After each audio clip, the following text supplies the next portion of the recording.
Single dad loses his dream job after helping pregnant stranger, turns out she's the company CEO. The morning Mark Wilson lost everything started like any other workday. Coffee in one hand, phone in the other, rushing through the rain with his heart full of hope for the future. He had no idea that one small act of kindness, done without a second thought, would cost him his job, and then completely change his life. Sometimes, the moments that break us are the same ones that quietly build something even greater. This is one of those stories. Before we begin, take a quick moment to support the channel. If stories like this move you, inspire you, or remind you of the good in people, please subscribe, like this video, and share your thoughts in the comments. You're watching Heartfelt Moments, where kindness and humanity always take center stage. Mark Wilson was 36 years old, a single father, and a man carrying more weight than most people could see. 2 years earlier, his wife had passed away suddenly from a medical condition, leaving him alone to raise their 6-year-old daughter, Lily. Since then, his entire world revolved around being both mom and dad, protector and provider. After months of struggling, Mark finally landed what he believed was his dream job. He worked as a project coordinator at a fast-growing tech company in Chicago. The pay was good, the benefits were solid, and most importantly, it gave him stability. Stability meant school supplies without stress.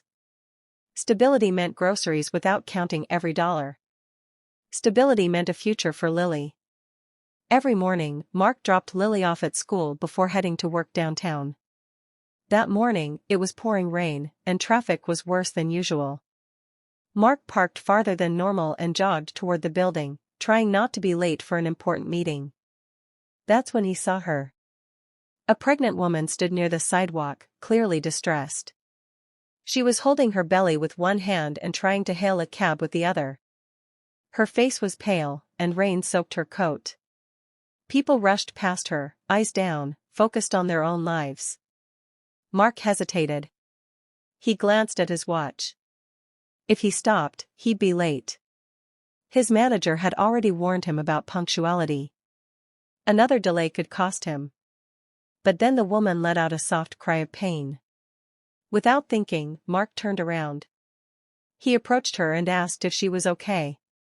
She said she felt dizzy and thought she might faint. She mentioned she was trying to get to a doctor's appointment but couldn't find a ride. Mark offered to help immediately. He flagged down a rideshare car, helped her inside, and insisted on riding along to make sure she was safe. He gave the driver the clinic address and held onto the seat as the car pulled away. During the ride, the woman thanked him repeatedly. She introduced herself as Evelyn. Her voice was calm, but her eyes showed fear. Mark reassured her, telling her she wasn't alone and that everything would be okay. When they arrived, Mark helped her into the clinic and waited until a nurse came out to assist. Evelyn smiled weakly and squeezed his hand, thanking him one last time before disappearing behind the doors. Mark checked his phone. He was now over an hour late. His stomach dropped. By the time Mark reached the office, the meeting was long over. His manager called him into a conference room immediately. Mark explained what happened, his voice shaking, hoping for understanding. There was none. The company had a strict policy about unapproved absences during critical meetings.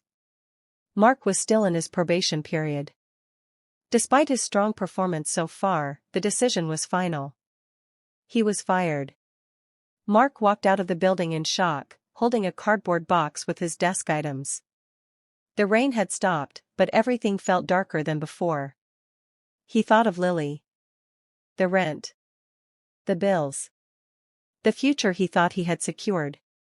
That night, Mark sat on the couch after Lily fell asleep, staring at job listings with blurry eyes. He didn't regret helping the woman, but he couldn't stop the fear creeping into his chest. Kindness didn't pay the bills, he thought bitterly. 2 days later, Mark received a phone call that would change everything. The caller introduced herself as Evelyn Carter. At first, the name meant nothing. Then she explained. Evelyn Carter was the founder and CEO of the very company Mark had been fired from. She had been visiting the office quietly that week, keeping her pregnancy private, evaluating company culture firsthand. She told Mark that the day he helped her, she had been on her way to a medical appointment related to complications in her pregnancy. His kindness, she said, wasn't just helpful, it was unforgettable. Evelyn explained that she had looked into what happened to Mark after learning his name from the clinic's security report. When she discovered he had been fired for helping her, she was deeply disturbed. She asked Mark to come in and meet her. The next morning, Mark walked into the same building, his heart pounding. This time, he was escorted to the top floor. Evelyn greeted him warmly, no longer a stranger on a rainy sidewalk, but a leader with quiet authority. She apologized. Then she did something Mark never expected. Evelyn offered Mark his job back, at a higher position, with better pay, flexible hours, and full benefits. She told him she needed people like him in her company. People who chose compassion even when it cost them something. But she didn't stop there.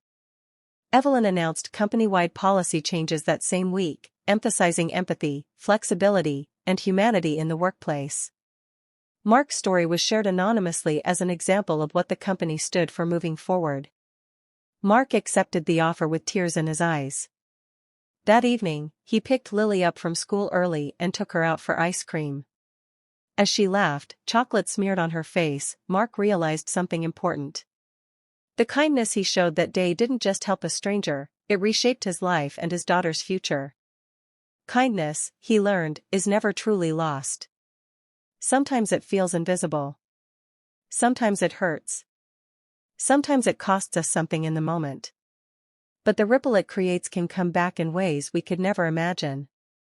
Mark's story reminds us that doing the right thing, even when it's hard, still matters. In a world that often rushes past people in need, choosing kindness can change lives, including your own. So the next time you're faced with a choice between convenience and compassion, remember this story. You never know who you're helping, or how that moment might come back to you. Let's all try to be a little kinder today.